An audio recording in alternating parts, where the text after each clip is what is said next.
todos, mi nombre es Oriana Gil, soy estudiante de Psicología de la Universidad Yacambú y hoy voy a hablar sobre la psicoterapia de segunda generación, psicoterapia cognitiva conductual. Primero, vamos a hablar un poco sobre la historia de la segunda generación. El conductismo tenía el objetivo de modificar el comportamiento humano. Nació a principios del siglo XX y los autores más reconocidos son Watson, Ivan Pavlov, Skinner, entre otros. Este grupo de intervenciones fue importante para conocer los conceptos de estímulo y respuesta. Sin embargo, con el tiempo, los psicólogos van cambiando con diferentes técnicas de estudios y es así como el neoconductismo empezó a considerar variables entre los estímulos y las respuestas y se empezó a reconocer la importancia de la imaginación. Es así como los contenidos mentales empiezan a ser considerados intermediarios entre las conductas. En la época de los 60 surge la psicología cognitiva. La psicología cognitiva es el estudio de cómo el ser humano aprende, pero agrega el proceso entre estímulo y respuesta a través del procesamiento de la información de las funciones cognitivas, como la memoria, la orientación, la atención, el lenguaje, entre otros. Este grupo de intervenciones tiene el objetivo de modificar los pensamientos y de esta manera se lograría un cambio en las conductas. Algunas terapias de conductas cognitivas o cognitivas conductual son las de Aaron Beck para la depresión y de Albert Ellis. En esta ocasión nos vamos a centrar en Aaron Beck y la terapia cognitiva. Él fue un psiquiatra y profesor estadounidense nacido en 1920. Y como dato curioso, en la primera generación todas las personas que hacían estas teorías de terapia eran psicólogos y en la segunda generación no son psicólogos, no son elaborados por psicólogos. Él desarrolló el sistema de psicoterapia llamado terapia cognitiva conductual o TCC. Su estudio se utiliza en el tratamiento de depresión y ansiedad. Beck se destacó por investigaciones de suicidio, psicoterapia, psicometrías, entre otros. Beck, gracias a la falta de resultados en las terapias psicoanalíticas con los pacientes depresivos, inició una investigación utilizando diferentes intervenciones y luego las colocó en práctica y estudió la teoría. Se dio cuenta de que las personas sufren por la interpretación que ellos le dan a una situación y no por la situación en sí.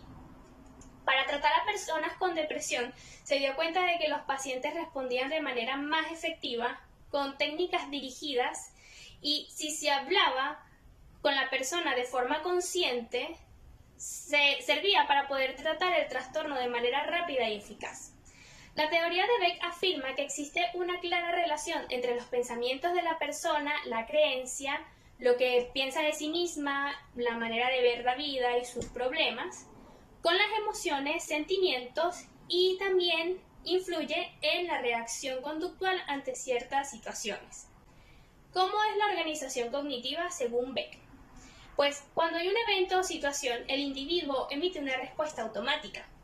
La persona identifica este pensamiento y lo interpreta dando así una respuesta. Todas las personas somos diferentes, nos comportamos de manera diferente y es por eso que tenemos un estilo diferente de procesar la información basado en nuestros esquemas cognitivos. Por eso están las distorsiones cognitivas, que son aquellos pensamientos irracionales que la persona desarrolla y si mantienen el tiempo pueden llegar a convertirse en creencias. Beck enumeró una serie de distorsiones que son las siguientes. La atracción selectiva, que es cuando se presta atención a un solo aspecto, por ejemplo, cuando le das más importancia a los pensamientos negativos que a los positivos. Está el dicotómico, que es cuando es bueno o malo, negro o blanco, todo o nada, cuando son extremos, polares.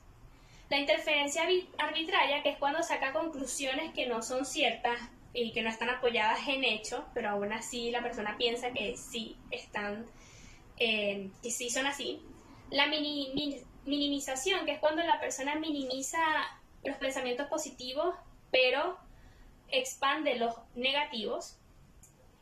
También están aquellas distorsiones de cuando la persona coloca etiquetas globales, cuando se pone etiquetas sin tener en cuenta otros matices.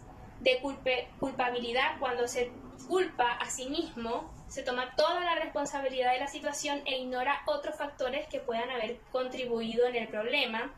Están las reglas rígidas en cómo suceden las cosas. Y las creencias son cuando las personas le dan sentido y estructura mediante su experiencia. Y estas se pueden dividir en dos. Las centrales, que son cuando son posiciones absolutas y permanentes, globales sobre sí mismas, o periféricas, que están ubicadas entre estas y los productos cognitivos. Es decir, son reglas o supuestos que son más fáciles de modificar. La terapia cognitiva conductual es una herramienta útil para abordar problemas emocionales, para ayudar, controlar síntomas de una patología mental, sobrellevar situaciones de estrés, controlar emociones, mejorar depresión, ansiedad, trastornos de sueño y hasta trastornos alimenticios o trastornos sexuales. La terapia se compone de los siguientes pasos: identificar la situación del problema, prestar atención a los pensamientos del paciente.